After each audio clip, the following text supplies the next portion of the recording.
Hello guys, I'm Rosie. I'm actually a woman with disabilities who was rejected by her own family. Yes, you read that right, guys. I have seen a lot of people like me have a very supportive and loving family. For years, I yearned to belong to a family like that. But my destiny was written and I ended up being born to parents who cared nothing about me. From the stories I have heard, my dad, Kevin, and mom, Janet, were very excited to have me. They had grand gender reveal parties and even a beautiful baby shower. They were genuinely waiting for me to be born. I was their second child since they already had a son before me. My brother was also apparently excited about my birth, but what was supposed to be a very joyous occasion soon turned gloomy. Everything changed when the doctors told my parents that I would never be able to use my legs. After I was born, the doctors immediately knew something was wrong with my legs. I won't go into details of my diagnosis because of privacy reasons. What I can tell you is that I could never use my legs. I literally have no feeling in them. From birth, I had to use various devices or just drag myself until I had gotten older. Once I was older, I was permanently stuck to using a wheelchair. It hurt to see kids run around and play while I couldn't. It hurt to see everyone walking and running around me while I couldn't even move my legs. But what hurt the most was the fact that my parents hated my disability, and me as well. They had prayed for a healthy baby, but got me instead. They were disappointed. One day I had overheard them saying, "God did us dirty, Janet. I still can't believe that we have a disabled daughter. We were so happy with this pregnancy. We couldn't wait to have our daughter in our arms. Believe me, Kevin, when I discovered her condition, I didn't even want to look at her, let alone hold her." I understand that completely, Janet. Who would want a defective child after all? I wish God wasn't so cruel to us. Well, at least we have our son. He is normal and not like Rosie. You are right, Janet. We need to keep him close so that at least one of our children can have a normal life and make us proud. There is no hope for Rosie anyway. She's just a waste of our time and energy. You're right, dear. We already spent so much time and money trying to fix Rosie. We now know it was all useless. What's gone is gone, Janet. From now on, we will just give her the necessities and nothing more. We need to concentrate on our son now. He is such a smart boy and has a great future ahead of him. I was hurt beyond belief, guys. I knew that my parents didn't like me, but I never thought that they were so disgusted with me. My dad actually called me defective. My mom agreed with everything he said and even added that she never even wanted to hold me. I was 8 years old back then. I will remember that night forever. I cried myself to sleep while replaying my parents' conversation over and over again in my mind. I was too hurt and too scared to tell them what I heard, so I pretended not to know anything. Ever since that night, my life changed for the worse. My parents actually stuck to their word and stopped giving me any kind of attention. Yes, I was fed and bathed from time to time, but that was it. All day, I was alone in my room. No one talked to me. I had gone to my brother thinking that maybe he would at least love me a little. Well, that turned out even more horribly for me.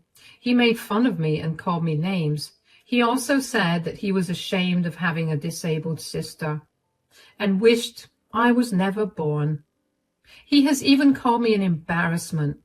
As he grew older, he would pull horrible pranks on me and even sabotage my wheelchair once.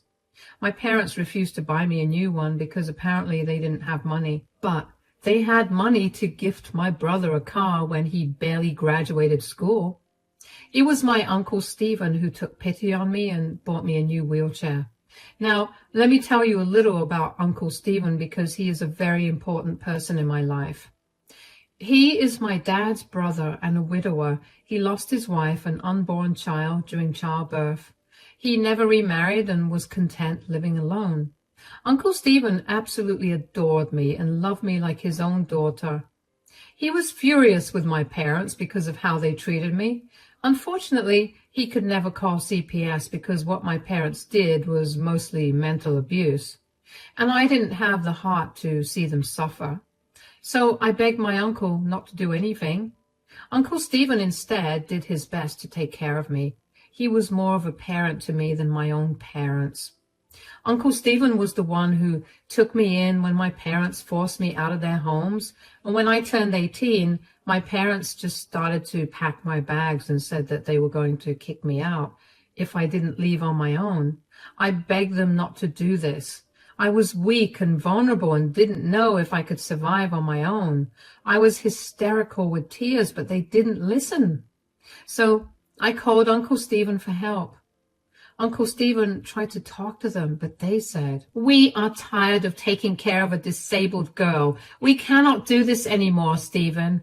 "You don't get to just toss out your child like that, Janet. This is insane. We are well within our rights to throw her out. She's turned 18 and needs to leave. We are no longer liable for her." "What kind of parents are you? I see your son still living here even when he's 21. You didn't kick him out."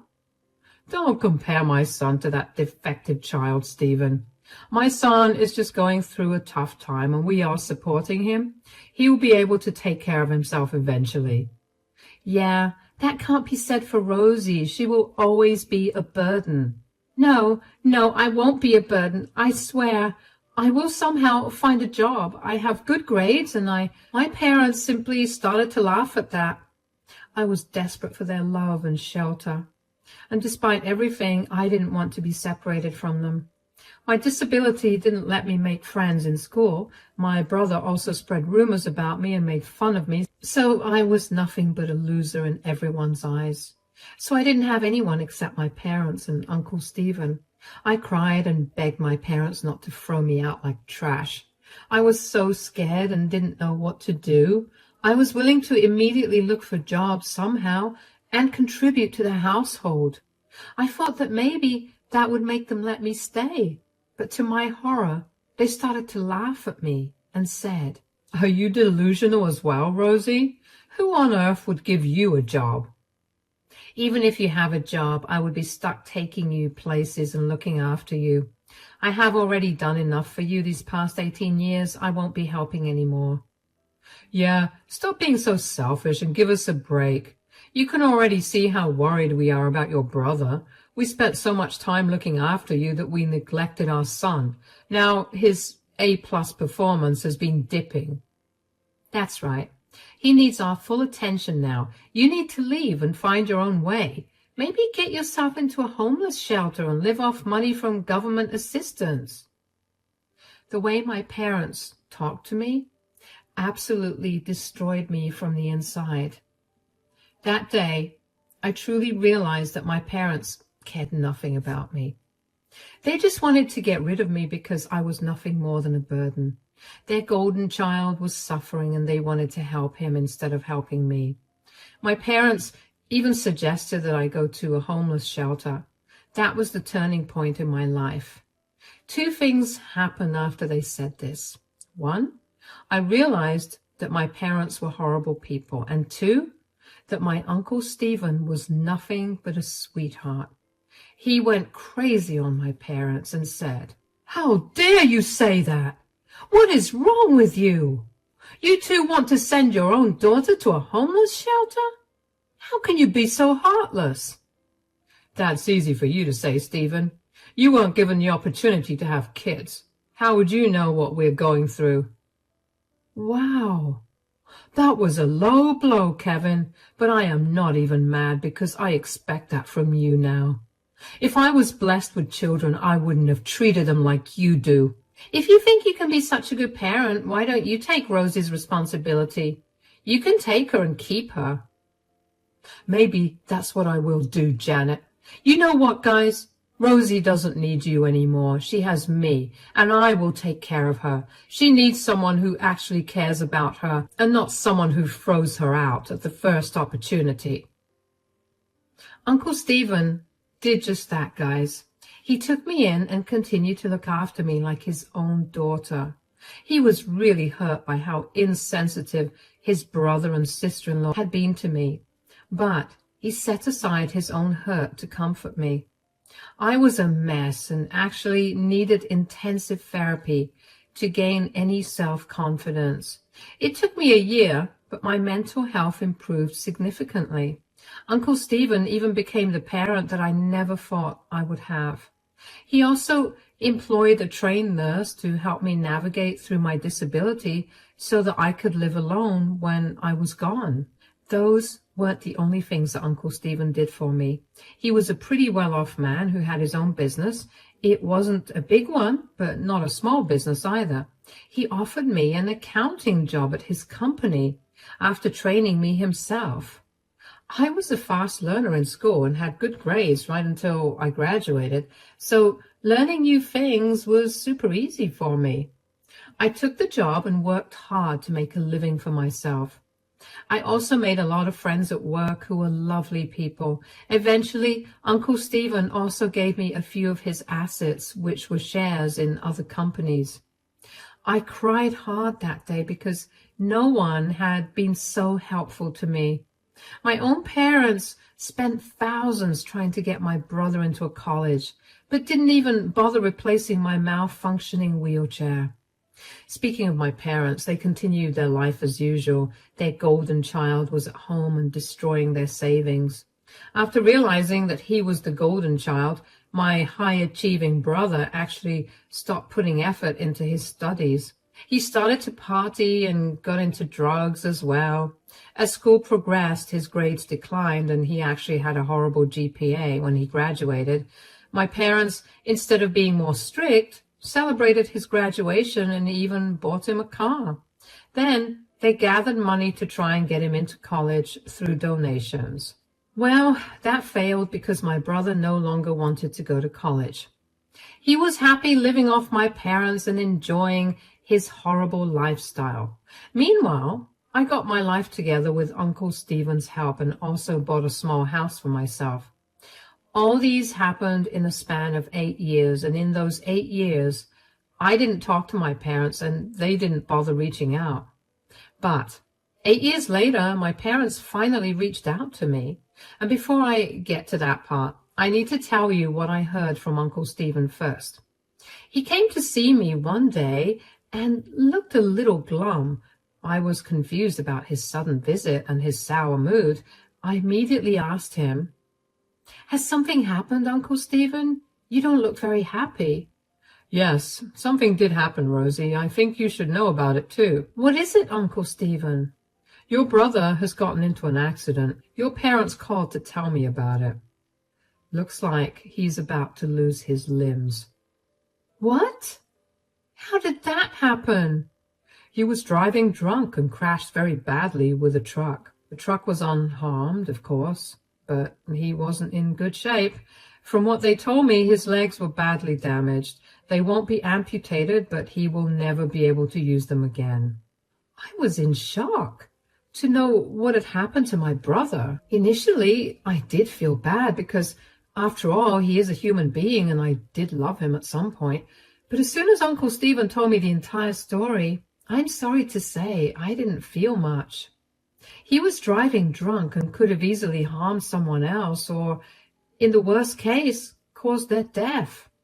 It was a super reckless and irresponsible thing to do. It was rather interesting how karma came back to haunt him and my parents. I was sure they were devastated that their perfectly good son was now defective like their daughter. I said, "How are my parents reacting to this?" "They're having a hard time with everything. I guess they are in disbelief that both of their children are disabled now, but I don't think they have any renewed sense of respect for you now." I didn't even expect that, Uncle Stephen. I don't care what they do with their lives anymore. I'm not crying for their care anyway. "You might not need them, but I think they might need you very soon." "What do you mean?" "Your parents are in a huge mess because of your brother. He is probably going to jail or has to pay a huge fine for his actions. Now, your parents have been asking me to give him a share of my money. and a part in my business, just like I did with you. Wow. They do know how to make the best use of their situation. What did you say? I said there is no way I would help them. I took you in because you were innocent, but still got the short end of the stick. I have no place for a useless and irresponsible man like your brother. Your parents babied him and favored him over you. They can deal with him now. Uncle Stephen was adamant that he wasn't going to help my parents or my brother. You can call me wicked and cruel, but it did make me feel good. It felt like I had at least one person on my side. My parents did everything possible to make sure my brother had a good life, but he ended up misusing their care and turned out to be a horrible person. Their love and care were taken from me to make my brother's life better. He was born with a perfectly working body, and he chose to be irresponsible enough to wreck it. He was lucky he didn't end up harming someone else due to his actions. I did not pity him. Yes, it was unfortunate that he would possibly be in a wheelchair like me, but this was his own doing. Uncle Stephen made it very clear to me that he wouldn't be helping out my parents or my brother in any way. He also warned me that my parents would turn their attention to me once it sank in that Uncle Stephen was really not going to help them. I had, at the time, laughed it off because I didn't think my parents would reach out to me. After all, it had been 8 years since I saw or talked to them. Plus, they made it clear that there was no place for me in their lives, so I was sure that I wouldn't be in the middle of their drama. But Uncle Stephen had the foresight to know what they would do next, and he was right. I opened the door to find my parents on the other side. To be honest, I wasn't happy at all to see them on my front porch. I had no intention of talking to them even after what had happened. Let's not forget the fact that they didn't even bother to check in on me in the last 8 years, so I wasn't all that thrilled to see them. They tried to look happy to see me, but I could tell that they were awkward and nervous. I wordlessly let them in, and they started to compliment my house. I let them talk and only made small replies to make my disinterest apparent to them. But when they wouldn't stop talking nonsense, I decided to ask them exactly why they were in my house. I said, "So what brings you here?" "How have you been, my dear? It's been a long time since we've talked." "As you can see, I'm doing pretty well for myself, no thanks to you." "That is not the way to speak to your parents, Rosie.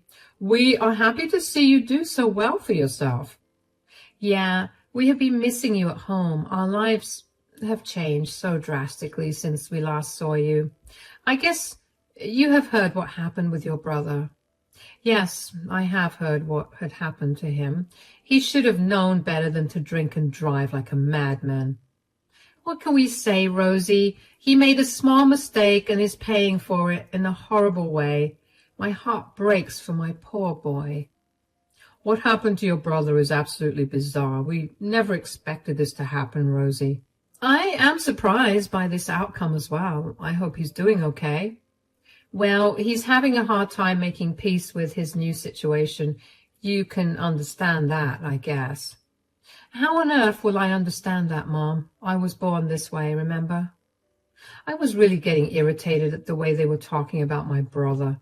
Yes, it was unfortunate that he met with an accident and became disabled, but he also got into the accident because of his own recklessness. My parents were still showing him more kindness than they did me. It was heartbreaking and annoying at the same time. Also, I still had no idea why they were calling me after 8 years to share this story with me. My first instinct told me that they wanted something from me. That was evident because they wouldn't have reached out to me for anything. But they still hadn't come clean about why they were in my house. When I started to get irritated, my parents actually said, "You need to be a little more sympathetic, Rosie. He is your brother after all." "Can't relate to that, Dad. You were talking about a brother who didn't bother contacting me for 8 long years." "Come on now, Rosie. Don't be like that. Your poor brother just had something terrible happen to him, and you're acting so icy. I don't know what you expect me to do. What am I supposed to do exactly? What do you want from me? I asked them directly what they wanted from me. I was tired of them being all sad about their golden child. As I said, I knew very well they were in my house for something. So instead of letting them waste any more of my time, I told them to cut straight to the chase. Mom and Dad looked a little nervous and eyed each other. Then, without even looking at me, they said, "Well, we were thinking that you could help him out a little, since you're also disabled, but still made it well in life." What is that supposed to mean? Honey, your life is already set for you. Now, you should also help your brother to have the same opportunities that you had. And how would I do that? You can talk to your uncle.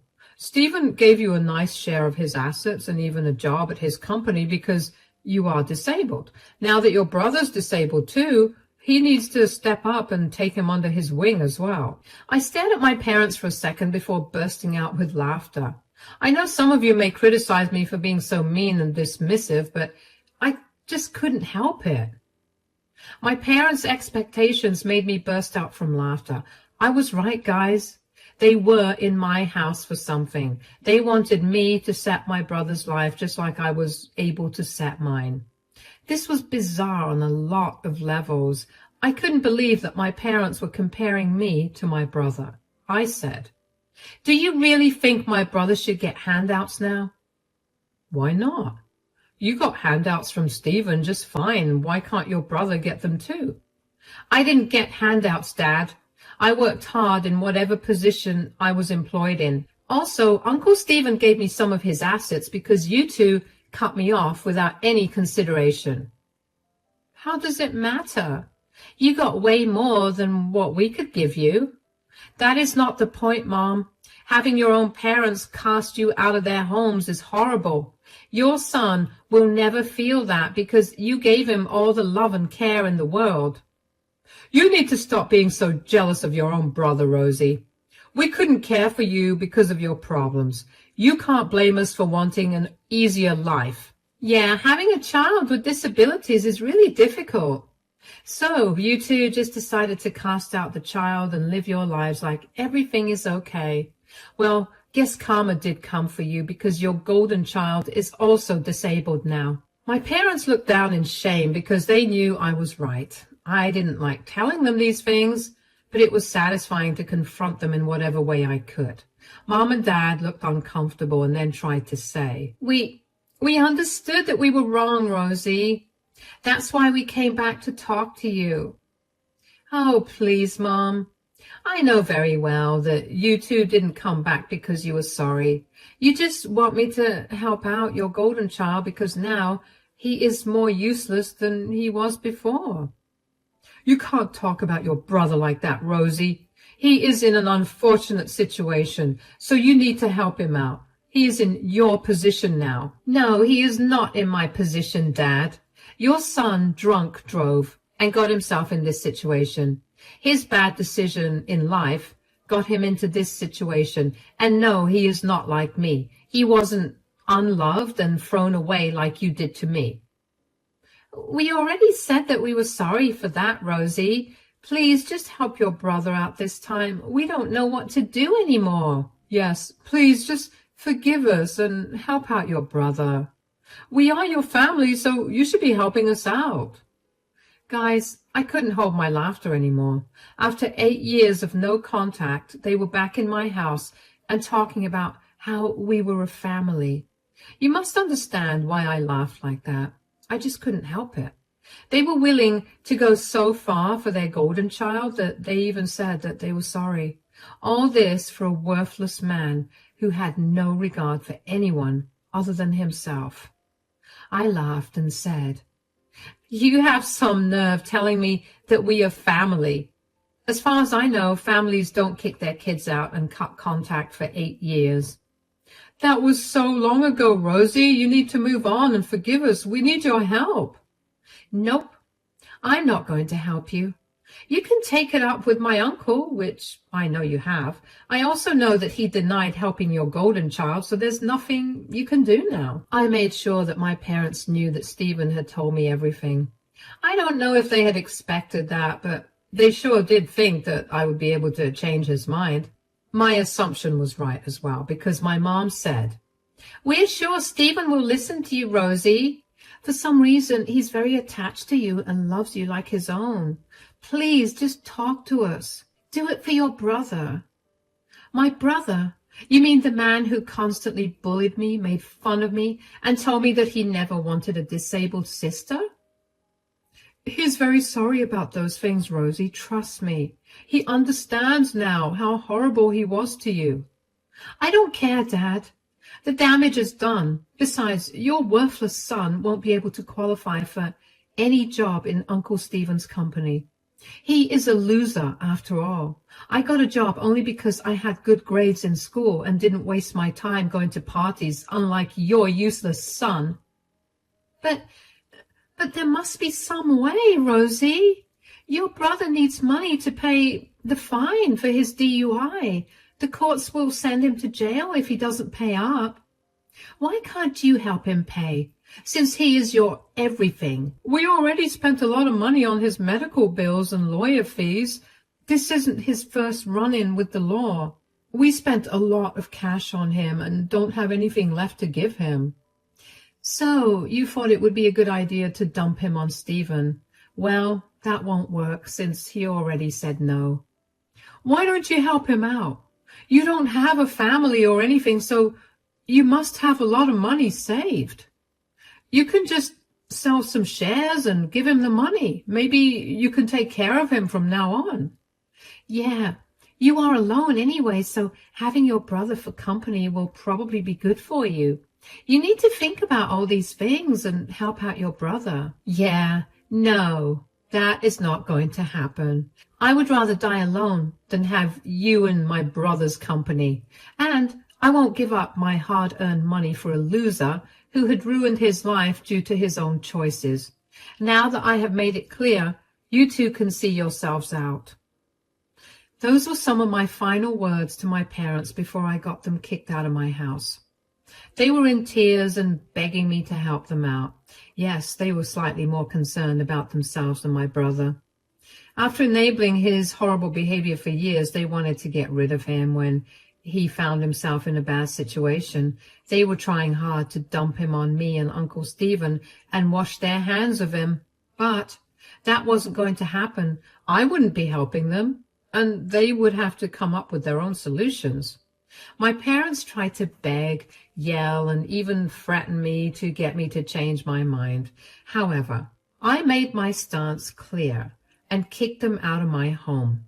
While I couldn't kick them out physically, I threatened to call the cops and have them removed. The fear of more police involvement in their life made them leave in a hurry. After my parents left, they continued to harass me over texts and calls. They did that to Uncle Stephen as well. We let them be for a week, after which Uncle Steve literally threatened to go to the cops for harassment. That made them stop.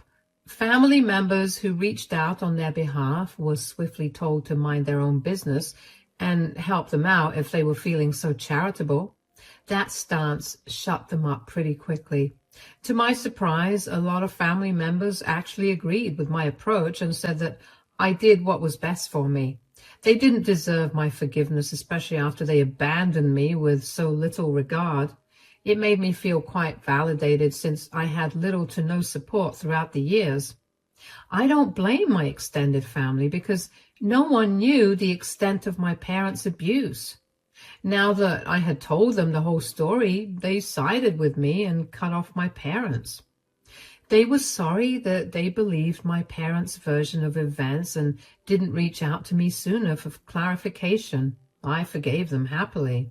From what I heard from my extended family, my parents begged around for a while, trying to gather funds for my brother. My brother, as usual, was being a nasty man and complaining about how unfair life was to him. Apparently, he has been lashing out at my parents and treating them like servants in the house. He is collecting disability, but that barely puts a dent in his debts that he had collected. Actually, I should say the debts that my parents collected, because they had to remortgage their home to pay off my brother's expenses. He was actually given a suspended sentence, but the financial loss that he incurred was huge. My parents are now working 2 jobs and are living miserable lives. They keep complaining about my brother to family members, but no one is willing to help out. So they are stuck in a bad situation because karma came hard for them.